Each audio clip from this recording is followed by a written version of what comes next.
and get at cool ideas. Okay? You happy with that? Good answer. So I have a whole bunch here. This is for inspiration. So I'll give you guys two. Popular mechanics is very cool. Next there. And are there any engineers?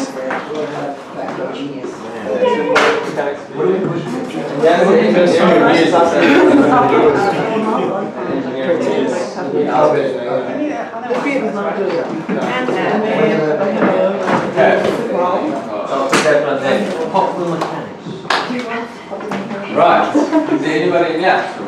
No. Lock it in. Or then they'll be with a copy of the song. So I don't think they care. Okay, so how's it going? Has it been a hectic week? Has it? Okay, so we have to make a couple of jokes along the way.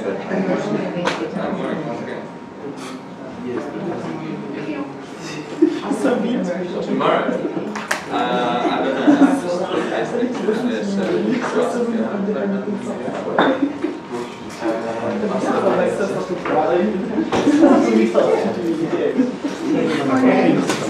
Alright, so the point of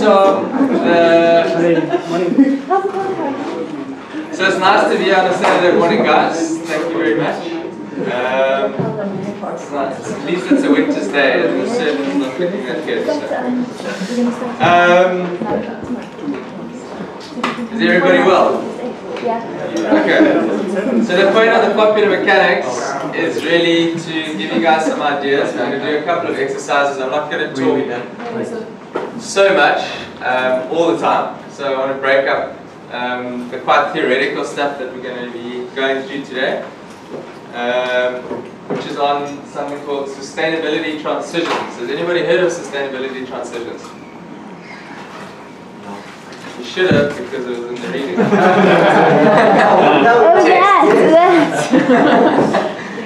Okay, so I know you guys had a lot of readings, but I actually just want to remind you as well that the first set of readings, which are about 20-25 articles, they're actually for the entire year. So you can take your time, read them if you want to. If you want knowledge, read them. If you don't want knowledge, don't read them. Simple as that. But I would urge you to read the ones that I put on Vula, or Nicola put on Vula more recently. They're quite interesting, and they do cover the topics of today. So sustainability transitions is quite a new research field. Have any of you heard of it before? Any ideas what it's all about? Those two guys have maybe. You have? I have an idea of what it might be about, of what it is about. Okay. So today we're gonna go quite deep into sustainability transitions. Quite a lot of theory as well about understanding intricately what change in society means. What does it mean in terms of social change? What does it mean in terms of technological change? And why those two concepts are actually inseparable. Okay, so first we're going to do a bit of a recap of the last lectures. I don't know if you guys actually remember what I spoke about. But we'll go through that very briefly. Then I'm going to talk about historical transitions and what those are. We'll talk a little bit about the theory of sustainability transitions, and then we're going to have some of those discussions and those group exercises to improve our understanding. And then I'm going to talk about transition management, which is really about shifting our societies and technologies towards sustainability in a proactive way. And then I'm going to talk a little bit about Philippi and the Stellenbosch Innovation District as kind of living examples of how we can create these places of change in South Africa. Okay, so the recap. Last time, who remembers what we spoke about? I did a brief overview of the global sustainability challenges that we're facing, South Africa's Millennium Development Goals, concept of path dependency, and what we call lock-ins. What are lock-ins? Who remembers? Based on your decision. Yeah? economic lock-in and all kinds of stuff. What is always getting us into the... Yeah. It's kind of when you no longer have any other options, and you no longer have any other options when you're going along that path, and you get to that point of no return, and that's when you can't turn back. I don't want to say locked in, but... What is a social lock-in, for example? Blind date. A blind date? Yeah, that is absolutely that's a blind lock-in. Social lock-in is when we've made decisions in society in a way that are difficult to resist. They become, a law is actually a social lock-in of a kind. It's an institution. A language, in a way, is also a lock-in because it's the accepted kind of form of communication. We use language to speak. We're locked into that paradigm of thinking. And we're going to go quite deep into lock-ins and what lock-ins mean today, and why entrepreneurship and innovation is so important to kind of break lock-ins and path dependencies. And then we spoke a little bit about the requirements of sustainability. If we're going to achieve sustainability, we actually have to improve our current trajectories and our current systems and pathways by a factor of 10 in terms of efficiency. Otherwise we're pretty, I'm not going to use the word. Then we spoke a little bit about sustainable and inclusive innovation systems. I did an overview of innovation systems and what innovation was. What's the definition of innovation? You should know by now. It's invention plus commercialization. Okay. Is there any longer definition? Anything like an invention that profoundly changes the way people do things in a positive way. Yeah. What's social innovation? Adrian, do you have an idea? Yeah, but social is a difficult word to define. I know the Stanford Review have got that definition. Can't remember it word for word. What is social innovation for you? Social innovation is coming up with novel ideas that use business as a mechanism for good. Social innovation is about using business for a mechanism for good. Yeah, coming up with ideas. Yeah. Yeah. Just innovation just has to look at a change of the way of thinking around an area, and it doesn't necessarily have to do with the business aspect of it, because that's then the business that comes afterwards. But the innovation itself is a change in thought process and direction of thought. Yeah, I mean, it depends on your view, and depends on the circumstance. But it's clear that innovation isn't just this one thing. It's if we boil it down, it could go down to that definition of something new that can be used in society or applied in society. And in the social sense, I think social innovation also has to do with altering our basic routines, so what we're used to doing, altering the habitual nature of how your business as usual or altering our patterns in social. So organizational innovation as well. How we change our organizational structures and stuff. Have you gone much into that? Organizational innovation? We did a bit around business model innovation. Okay. Yeah. So, yeah, I mean, you can study innovation for a lifetime, to be honest, and it's actually somewhat of a philosophical topic. But innovation is important. We know that at least. And then we spoke about regional innovation systems and socio-cognitive change. So, what were national innovation systems? What were they? What are they? What? I can remember. I know it's early in the morning. National innovation system. Yeah. It's a whole lecture, guys. So, the national system is basically a countrywide promotion of innovation through science and technology, the way in which the university produces knowledge and actually commercializes that knowledge in partnership with the government. So South Africa, for example, has a national science plan. Did you know that? It has 5 or 6 key focus areas in terms of science to promote the economy. That's part of the national innovation system. And then regional innovation systems are far more focused on integration and clustering of businesses. For example, Green Cable. I think Evan came and spoke. He drives one of the sectoral innovation systems, which is around green technology and green clusters. And you have multiple different innovation systems in a region. And you also have local innovation systems, which are more spatially based. For example, Cape Town would have a local innovation system. Stellenbosch would be another one. But these things are also loosely defined, and the boundaries around them are very difficult. But the primary core thinking is around systemic thinking. Innovation isn't just a product or a service, it's actually a result of a system of elements that come together that create that innovation. That's the most important message around innovation systems. Does somebody want to say something? I just wanted to ask if the national, an example of the national one would be CSIR and then Center for High Computing and maybe SKA. Would that be? They'd form part of the national innovation system. So they would form part of the competence of the national innovation system in terms of the research competence. So yeah, national systems are made up of multiple competences. Yeah. Just to add on to what you're asking, what we started doing is a project that's looking at multi-sectoral modeling and basing that model on the IFS. What's the IFS? It's the International Futures Model. Oh, okay. But we're not there yet.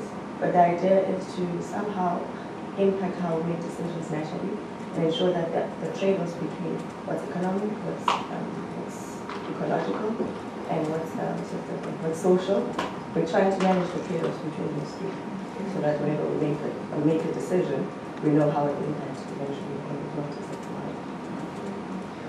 So there's not enough emphasis on national innovation systems, to be honest, in our understanding of the economy and the way that it works. Our national innovation system is actually quite weak. If you look at the percentage of GDP that's being spent on research and development, in South Africa is about 0.9%. Where in a place like Israel, it's 3.5%. And guess where the innovation takes place, guys? Israel has something, I think, has one of the highest rates of innovation in the world. And entrepreneurship, by the way. Innovation and entrepreneurship go hand in hand.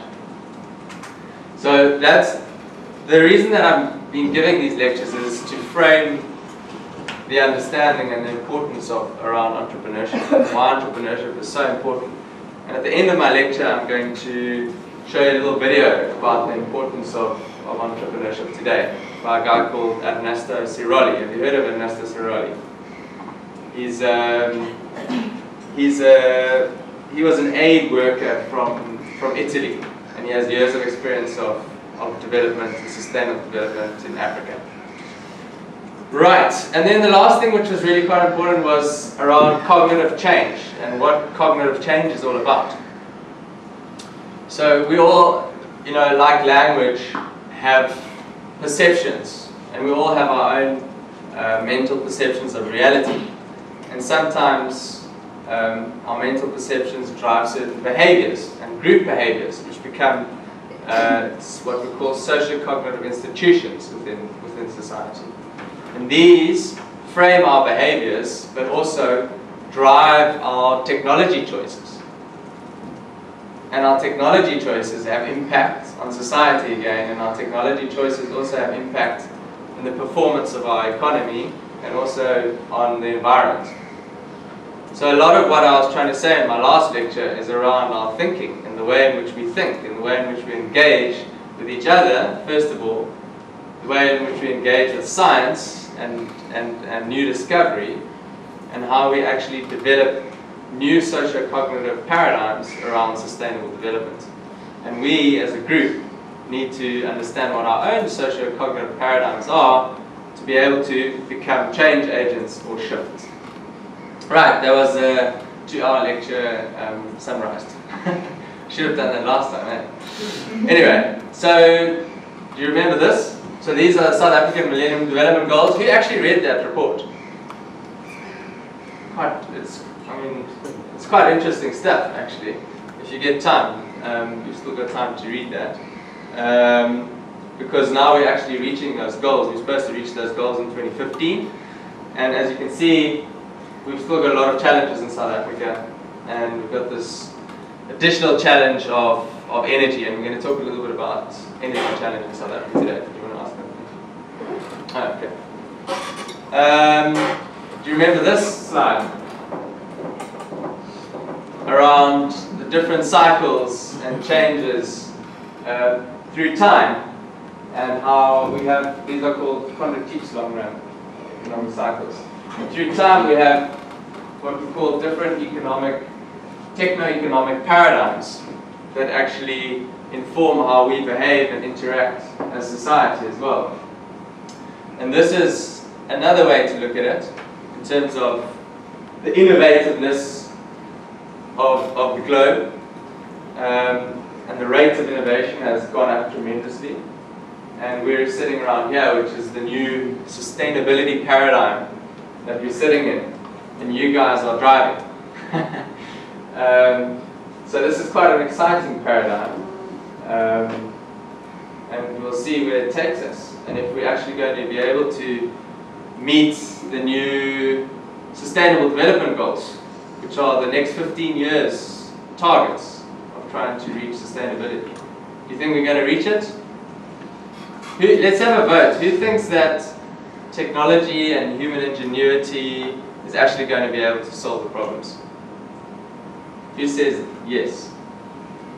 Who's confident and positive that we can actually solve this problem? Huh.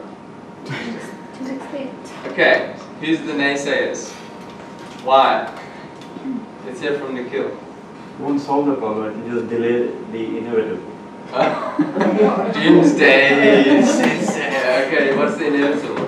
We're all going to run out of food. Yeah. Yeah?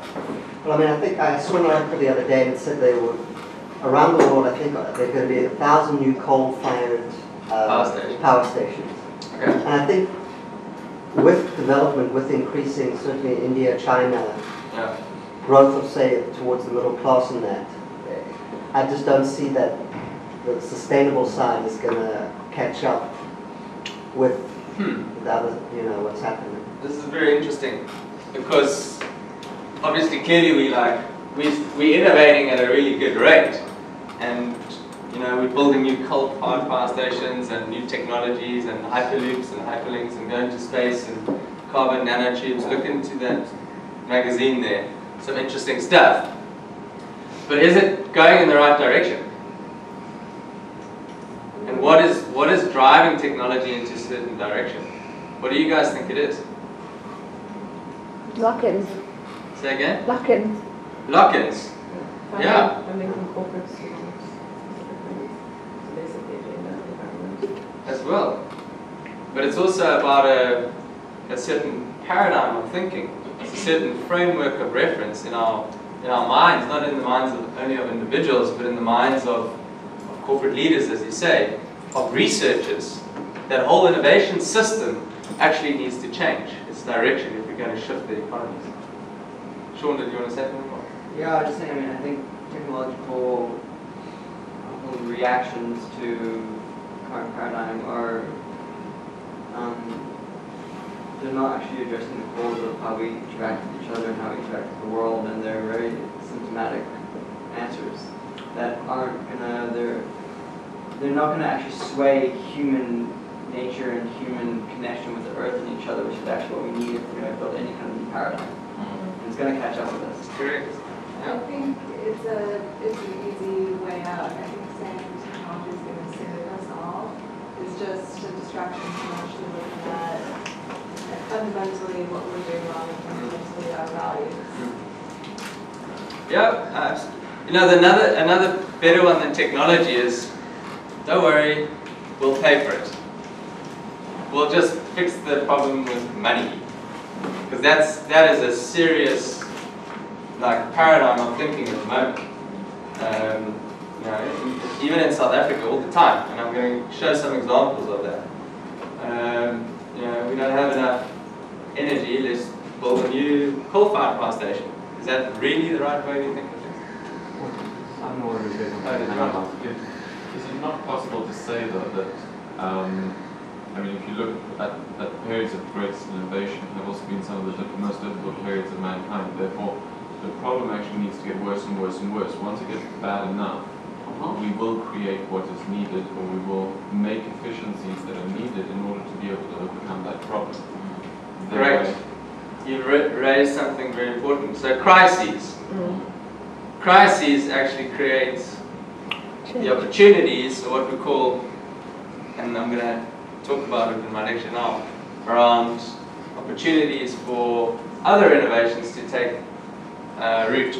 But that does say it will get worse. But what happens if it's too late? I mean, you might, people are going to die. point might be gone, and then And people are going to die. People are already dying. So in systems thinking, there's this analogy where it's like a ship, a big heavy ship, moving towards the shore, and it's about to crash. And so if we start turning, because there's so much momentum behind it, even if you start turning, there's so much momentum that it's still going to kind of, with all that, I think I was in a lecture quite a while ago. It turns pretty slowly, yeah, like a oil tanker. Yeah, it turns really slowly. So you can start turning and turning, but with all that momentum behind it, you're still going to crash and you're still going to go. I think there's this, I can't remember what the analogy was, but it's like you'll go kilometers, even if you start turning too late, you'll go kilometers and kilometers into the land, kind of thing. And that's kind of where we are. We've started slowly turning, but there's so much momentum. That's the inertia, and that's exactly what we're going to be talking about today, is something called regimes, and how regimes are technological, but they're also very, very, very much social, and in our minds, and in our cultures, in our ways of doing things. Okay, something important, or can I continue? And I was just wondering, good, sorry. No, it doesn't important. Would the problem of sectoral thinking, in a way, is kind of driving the world towards sectoral thinking? Yeah, what I mean by saying that is, say, regions like the developed countries like Europe and US, so their thinking is way ahead of time, and they are thinking about sustainability. But at the same time, the earth as such has to complement that, whereas countries like India and China are not sustainable as of now. So all the pressure of one region is being pushed onto the other region, and then as one, basically, it's... Yeah, the injustices of colonialism, eh? So now the poorer countries have to suddenly jack up their game, because the wealthy countries basically took all the resources, went through industrial revolution, made the planet very dirty, and now the poorer countries have to clean up the mess. Is that fair? I mean, in the big debates, you know, the Chinese have said, why can't we have a car? You Americans have 3 cars, so why can't we have a car? But if every Chinese person has a car, it's a problem, eh? And even if it's an electrical car, the amount of emissions required to produce an electrical car is probably as bad as having a gas guzzler. Anyway. You know what I think? So I know you want to move on. Yeah. That's an important conversation to have in this like paradigm shift, because a lot of the conversations about behavioral changes and like looking at the way we interact with ourselves and societies and communities, it's coming from more of like the global west and the global north who've created these impacts. So somebody also needs to understand where those conversations are coming, and like Nikhil said, who is now having to like change very rapidly to accommodate like embedded behaviors that were done, and now we're suffering from those consequences. Yeah, I mean, if everybody on the planet doesn't pull its weight, we all screwed. It's, you know, the tragedy of the commons. That's basically what's taking place. We have to put pressure on South America and Borneo to save their rainforests, because those are the lungs of the earth. And if they chop down their forests, we're all in big trouble. Okay, so let's continue.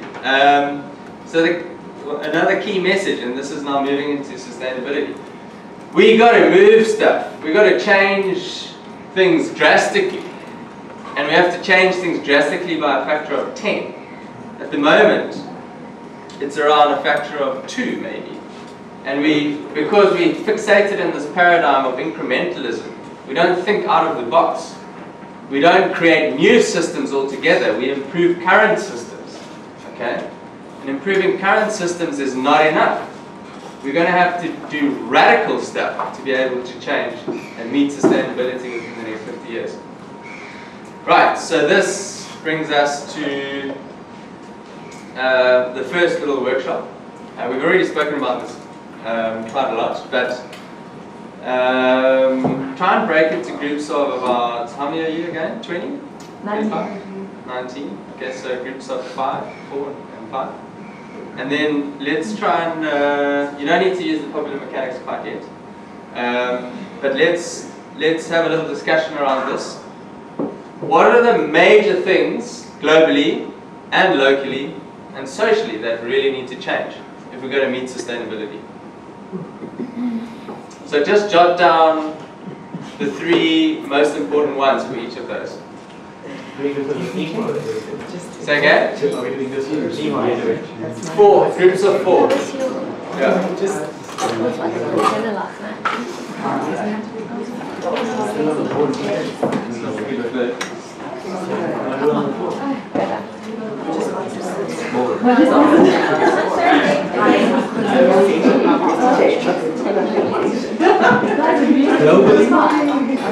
Globally, locally, this should be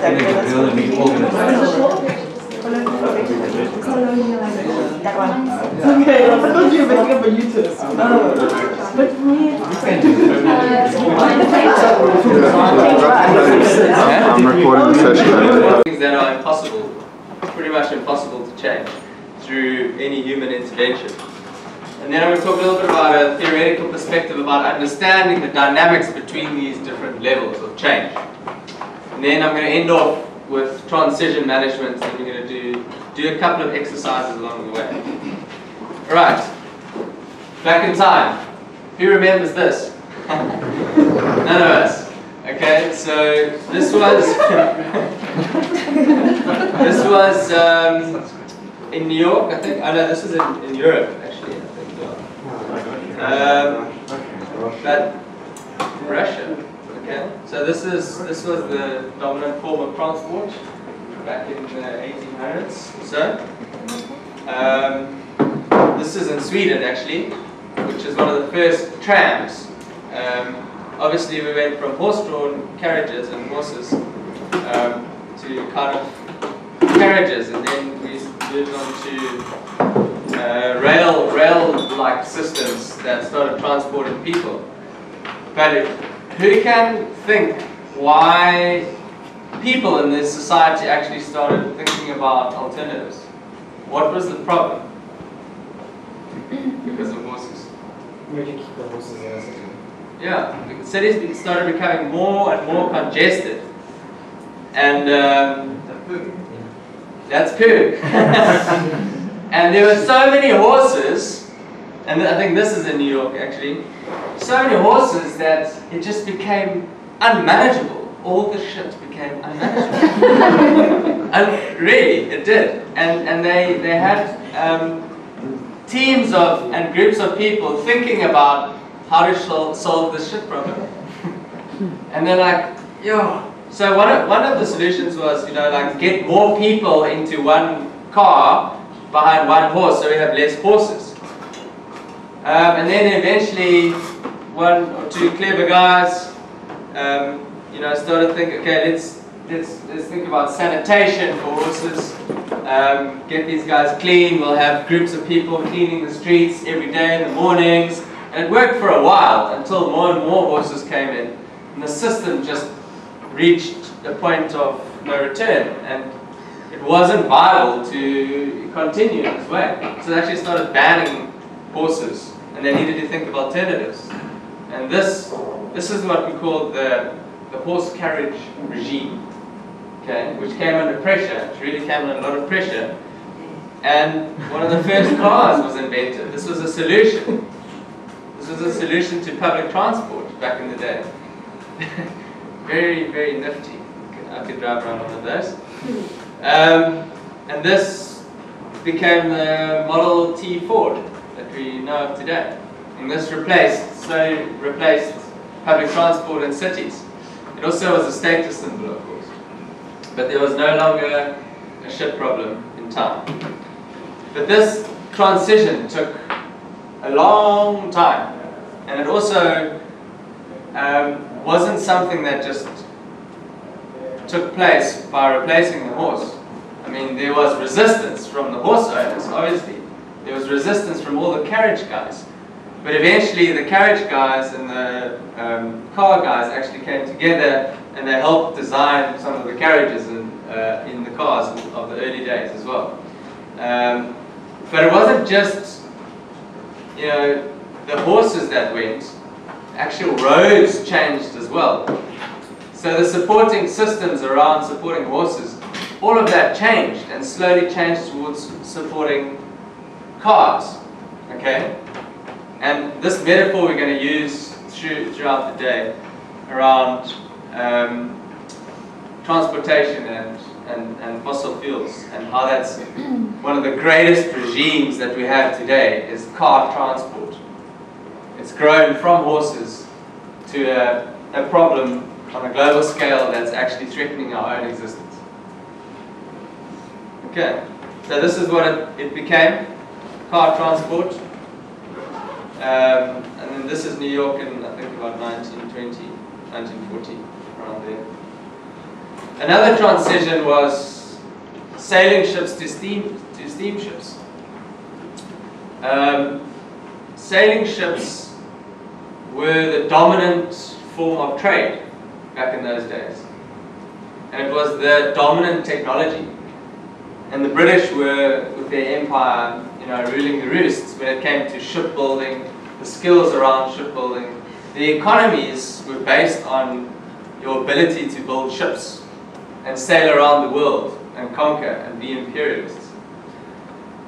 Until the steam engine came along. Initially the steam engine didn't even compete with sail ships. It was for short transportation, heavy transportation, and mostly for passengers actually as well. And then slowly but surely steamships took over sail ships as the modern way to travel. And that whole regime wasn't just a technological shift, it was a social shift as well. It became prestigious to travel on a steamship. What is this? So these are the toilets of old. This is actually in Holland. So back in the day, you had to basically, there's a lot of shit going on here. You had to take a shit in a bucket and then carry your shit to this thing and then throw your shit in that hole. That's how it went down. So it was a smelly affair. Living in a place like Amsterdam, in the 1850s. And this story is actually really interesting, how Amsterdam struggled with sanitation for about 50 years. It took a really long time for the change to come about. They tried all sorts of contraptions and, you know, drying out the shit and, you know, sending it to the fields, you know, for the farmers and stuff. But that didn't always work. You know? And eventually they came up with the sewer system, which actually washed and flushed all the shit out of the city. But that required them to rip up half the city as well. And then I think these are the sewer systems of New York as well. So the sewers were like uber modern. You know? We don't have these kinds of sewer systems really anymore. You know, so regimes take a long time to change, and they actually not just socially locked in, but infrastructurally locked into our societies. And we actually have to physically rip up our cities to make those changes often. And that's why it's really difficult to change, because they're infrastructurally locked into our city structures and into our urban structures and into our way of life, into our prestige, into our cultures, into our ways of being. These power structures are everywhere, and it's not just sewers, it's also economic systems, financial systems, the way in which we go to work, the way in which we work on our computers. All of these things are regimes that have come about through gradual change in the way in which we behave and interact with technology. So this group of theorists from Holland, actually, a guy called Frank Geels, and I think I've sent one of the papers. It's in there. These guys recognize the importance of understanding transitions. So they studied a whole lot of historical transitions to understand how change came about.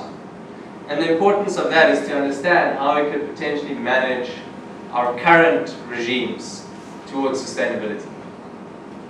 Does that make sense? Yeah. What's quite unique in the examples is they have identified the problem and they've identified a solution to solve that problem in the immediate sense. Like I will use the analogy of the horse. So they recognize the problem that there's poop everywhere, so they came up with the next best solution, which is cars. It actually didn't solve the problem of sustainability over a long term, that now we recognize that cars is not a solution. Yeah. It's actually impacting. So what is it? So why are we thinking that any transition that we make now and change to another solution, actually in the long term it's not going to be a solution. So that's why I said, saying that we're just delaying the inevitable. So are we thinking in that form, like let's solve immediately, or are we thinking long term in that sense? Yeah, I mean, you're onto something there. I think the main reason that we are in the shit that we are in today is because people back then also had very short-term thinking, in the sense that, okay, we need to solve the shit problem. But actually that short-term thinking took about 50 years. I mean, to solve that problem, it took a long time. But the one thing that they totally neglected, and the economy as a whole has neglected over the last 100 years, is the environment. Fishermen in 1940s, 1950s couldn't fathom, couldn't imagine that fish could actually become, extinct, or fish species could become extinct. They're like, the oceans are so wide and so deep, we will never fish out the seas. And what's happening today? So all of our economic decisions in the past pretty much neglected the environmental side of things, which has landed us, and now the whole economy as a big ship or oil tanker, is this structure, is this regime on a global level that is heading us into disaster. So on a global level, a lot needs to change. Can I Yeah. just say something though as well? If you look at the basis for invention though, invention has become more and more multidimensional. And if you look at when the wheel was invented, they wanted to get an easier mode of transport. Then they were looking at sorting out the ship problem with the horses and getting them onto cars. Now we realize that the way that we looked at invention there is incorrect, so we need to encompass more things. We need to take into consideration the environment. Maybe we're still forgetting about that we don't even know about other fields, other areas. We were just talking about morphic fields. Maybe that's going to have an impact or be impacted by what we look into solving the environment with now. So there's always going to be new areas of discovery as we invent things. But automatic, what is happening is that the scope of our invention is becoming more and more inclusive as to what it is incorporating into those new solutions and new inventions all the time. The other thing is that invention, that change and development is happening at a faster and faster rate. So although although you can say, yes, we are an economy of a tanker which is going in a single direction, it's very, very difficult to change, we are also becoming faster and faster to change because of the online revolution and the electrical revolution. So you're able to get groundswell movements which are enforcing change at a far faster and far quicker rate at the same time. And Let's hope so. you can even actually, there's an argument which is talking about there being going into a third industrial revolution now at the moment, which is through the online revolution, which is actually moving away from the ownership structure of traditional economies to a more of a sharing economy and sharing structure. So are you saying that but with technological development in the online world, we more likely to reach a tipping point faster, sooner? Yes. Yeah. Yes. If you look Collective if you look at what's happened in terms of groundswell overthrows of governments, and this can be argued from various different perspectives, being politically involved from other countries or being an actual natural groundswell, they're able to happen faster. People are able to communicate and share information on a faster basis, so you're able to get collective learning on a faster basis. Okay guys, I'm going to have to stop you there. We're going to have a lot of time to chat more. But yeah, I mean, to add, they're dynamic systems, so things are changing all the time. It's not static. The environment's changing all the time. The landscapes within which we have to deal with are changing all the time as well. And we're going to talk about that as well in a moment. So now we're going to a bit of more of a theoretical side of things. I think it's one of the most exciting research fields. And I did my PhD on this stuff, which is sustainability transitions. So shifting towards sustainability. Transitions are a set of processes that lead to a fundamental shift in socio-technical systems. And we're going to talk a little bit about that concept of socio-technical in a moment. So sustainability transitions are about a shift towards those socio-technical systems towards sustainability. And how do we actually do that? What are they? They are long-term, multi-dimensional and fundamental transformation processes through which established socio-technical systems, i.e. the horse, shift to more sustainable modes of production and consumption. Okay? So how does the car regime shift towards something which is more sustainable? And then of course, very important in transitions theory is time. Because yes, we might change, but we have a time limit.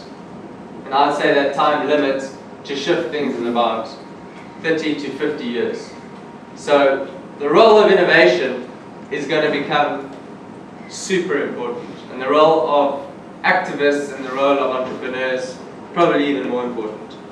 So this is an example of another example of a regime. A very South African example. Okay, we've recently signed 2 deals with the World Bank to fund the 5th and 6th largest coal power stations in the world, Kusile and Medupi. So this has basically locked South Africa into another 30 to 50 years of a fossil fuel regime. It might have been a good idea, taken into consideration that we have very cheap coal, and you know, this is a system that we already understand. So it was clearly an extension of the existing centralized regime that we have. What is the alternative? Renewable energy. Renewable energy at the moment is very much a niche. Okay? So what is a transition then? A sustainability transition happens when that niche actually takes that regime over and becomes the dominant transition. Becomes a dominant socio-technical system or accepted system in society. That is the definition of a transition. We're going to skip this for now. We can maybe come back to that with the next one. So just remember. So I'm going to talk a little bit more about the theory of transitions.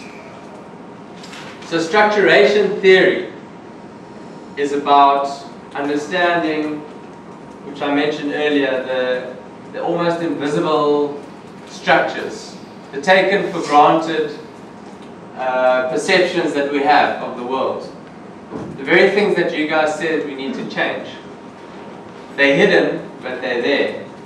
Structures are there, and structures are the things, the social aspects, which inhibit us from changing. We want the world to change, but there are structures in our society which don't allow us to change. There's ways of thinking. You guys have already been sold. We need to be sustainable, we need to change. But is the majority of people in South Africa thinking like you? That's a structure. That's a regime. So we might want to be able to change, but we're hitting up against a structure. This is what structuration theory is all about. No question on the stage. Sorry, guys. And these structures could become formal, okay?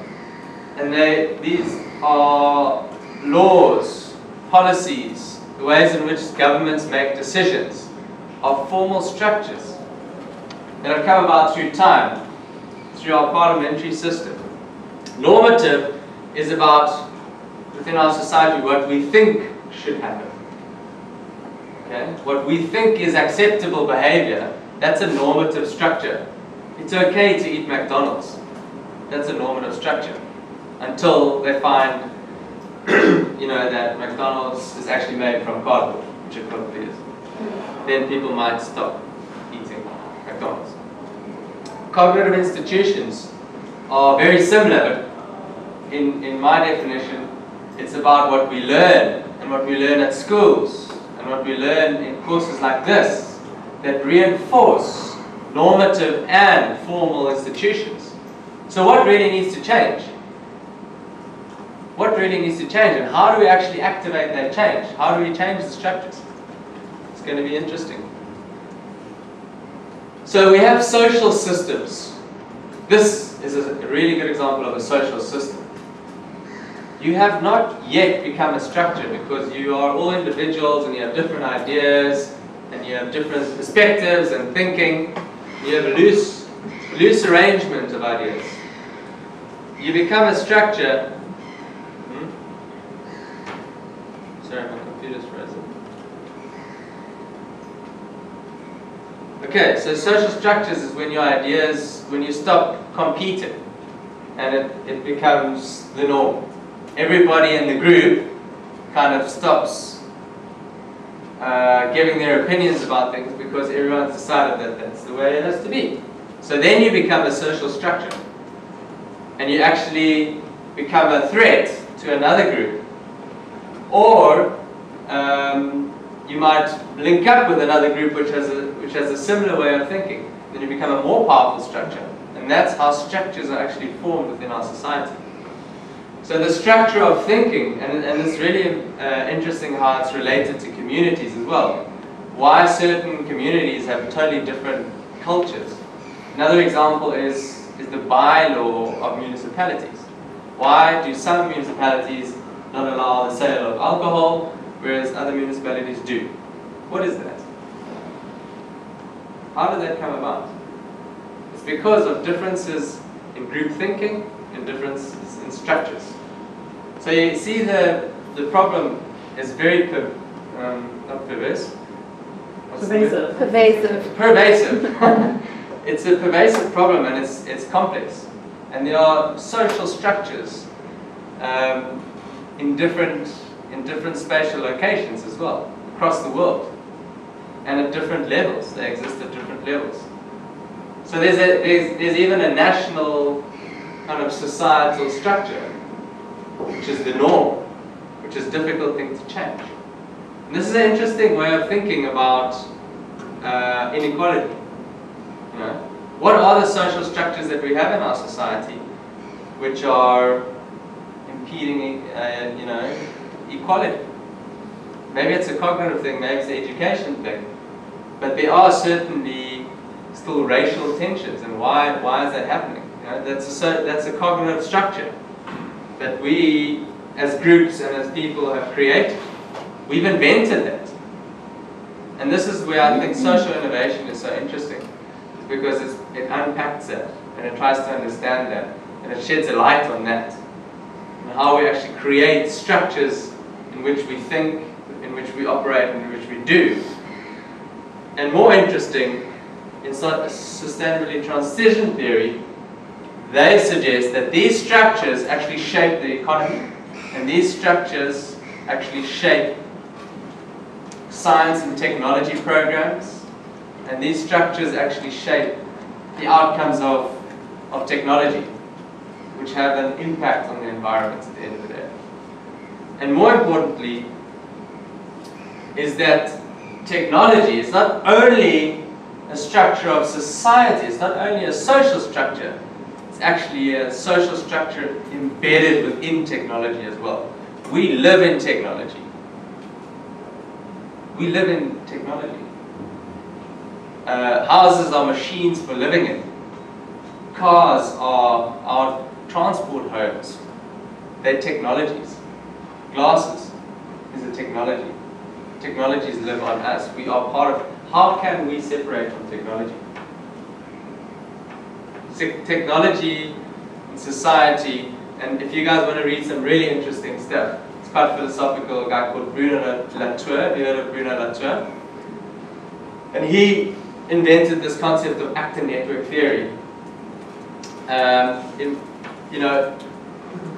Technology and development and society is all done through technology and through people interacting on a continuous basis, and that's how development basically occurs. And the social construction of technology, Scott, is really about it being our thinking that is driving technology into certain directions, and that's why we have what we call techno-economic paradigms. And these are the things that create regimes. It's our thinking which eventually leads to a certain technological regime. And this is what becomes so interesting, is that it's also potentially our thinking that can shift these technological regimes and techno-economic paradigms towards sustainability. The point is, how do we do it faster? How do we do it more rapidly? That's going to be interesting. So this is a little summary of the discussion I just had now. So these might be, I've got my laser. So these might be little communities, cognitive groups that start linking up. And this is socio-technical. In other words, it could be, transport regime, different kinds of technologies to transport, different forms of cars that eventually link up to form a trajectory, okay, that is really difficult to change. So this is the global level is basically the regime. It's what we call the regime. It's a difficult thing to change. Does this make sense to you guys? Are there any questions around this? What's a search heuristic? Yeah, that's a good question. So in the literature, search heuristics here means in a firm, for example, the CEO, and firm's also a really good example of this, because a firm has a certain direction, it has a certain strategy, it makes boilers. That's what we do. We make boilers for factories. And the search heuristic is we have to make better boilers, we have to make boilers faster. So how the search heuristic is the mindset of engineers and the thinking of the sales guy and the marketing guy and the innovators within that company to think about improving their products. So the search heuristic is really about, and this is where innovation comes into play, is in which direction do we search for new answers? And do we search incrementally, or do we think out the box and think radically? If we're going to be able to change this direction, we're going to have to change the search heuristics, the way in which we think about finding solutions in our companies, as innovators, as entrepreneurs. Okay, so the first rule of structuration, which is what this is all about, these power structures that we have in society, is about shared values and visions. How do we create shared visions? In a firm, it's quite easy. This is our vision. Boom. And you will be fired if you don't follow my vision, says Mr. CEO. But how do we do that in a wider scale? How do we create visions for our societies? Okay? That's not an easy thing to do. You can't tell somebody to follow your vision. And that's where the importance of leadership comes about. Especially in this day and age. The second rule is about laws and regulations, and those unwritten laws as well, and the lobbying of various interest groups to embed formal institutions, which are basically laws. And laws are things that actually create barriers for people to operate in, or they create new opportunities. So laws are really, really important in our society to enable innovation or enable transitions. So if our government isn't on board transitioning our economy towards sustainability, it's going to be really difficult to do it because there's a barrier. The legislation doesn't allow it. Or maybe it's because the big corporates are paying government guys not to allow them to change the legislation because they're an established power structure. They don't want the government to change. These are difficult questions that need answering. And then obviously normative is another power structure which is about what we want and where we should go. And these are shaped on a continuous basis. We're busy shaping a kind of a normative perspective of where we should be going now as a group. But this normative structure or group is probably quite different to the other MBA guys. They're like, it's about the bottom line. It's about profit. I hope that they learn a bit about sustainability as well. I think they do. But it would be interesting to have a debate with them guys at the end of the year. Have a challenge about what's important. I wonder what they would say. That's a good question. I think this university particularly socializes MBA students a lot around social innovation and sustainability. Yeah. There are a lot of electives that allow for it. Yeah. But typically business schools don't really incorporate it in their syllabus much. It's about making a shareholder happy. Absolutely, it's profit maximization mostly. So everything So that- they learn is about profit maximization. So that in itself is quite a scary kind of structure, power structure. Like our MBA schools around the world and how they rate each other, and like it's all about competition to make money and be the best at making money. Then you get the best job. That's a hectic. It's an interesting debate. I was thinking slightly differently because, say for example, if you're a social innovator, you can help, just throwing a number, you can help 10 houses. But if you're a CEO of a company, you have the power to help 100 houses. So I agree that the motive of those guys are to increase shareholder value, to increase profits. But there are a lot of people who know what to do with those profits. I mean, the MasterCard example we are using, yes, his main job is to increase profits. At the same time, Obviously, we're generalizing. Yeah. I mean, there's a lot of good happening in business. The problem with business is that it's often very short term, and it's supposed to be short term. And business is reactionary. So if government kind of creates the framework for new opportunities, like it's done with the renewable energy sector in South Africa, it's created the right kind of business. That's a great transition that's happening. Okay, so back to the theory. The concept of socio-technical is really interesting. Do you agree? Have you thought of this so deeply before? About how intertwined we are with technology. Look at this picture. I love it. It symbolizes to the max kind of modern humanity in the way in which we've completely integrated ourselves with technology. There's not much nature in there, is there? Yeah. Couldn't you argue that nature is a technology? We just haven't seen it that way, so we don't know how to use it that way. before we've got, yeah, I think the edges of technology are merging. I mean, people are putting technology into our brains to make us see, and biotechnology, nanotechnology, what is that? Define technology. And pharmacology and all that. That's technology. Sorry? No, define technology. Oh, that's a difficult one. Technology are artifacts which are used in society and created by society. And artifacts can be defined as objects, but also technology is also knowledge. Technology is also the materialization of knowledge. So you get technical knowledge as well. Yeah. Whew, lot to take in, eh? Okay, so time for some more discussion.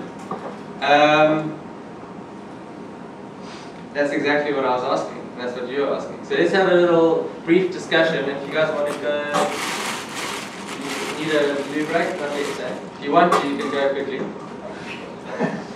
have 2 minutes. No, I'm just kidding. Yeah, let's have a 5-minute group discussion around this concept and that previous question as well. What was the previous question? Remember? Global, social, and local. Okay, examples of transitions that you know of. So do you remember, can you think of any global examples of transitions? And then you can page through the popular mechanics and look and think about this. How is society and technology kind of intertwined, and can they be seen as 2 separate things? That's the debate. So the key question is around technology and society, but what about ecology? Have a look in the popular mechanics, and we can talk a little bit about what the paradigm of thinking is around there. It's quite techno-utopian, I think.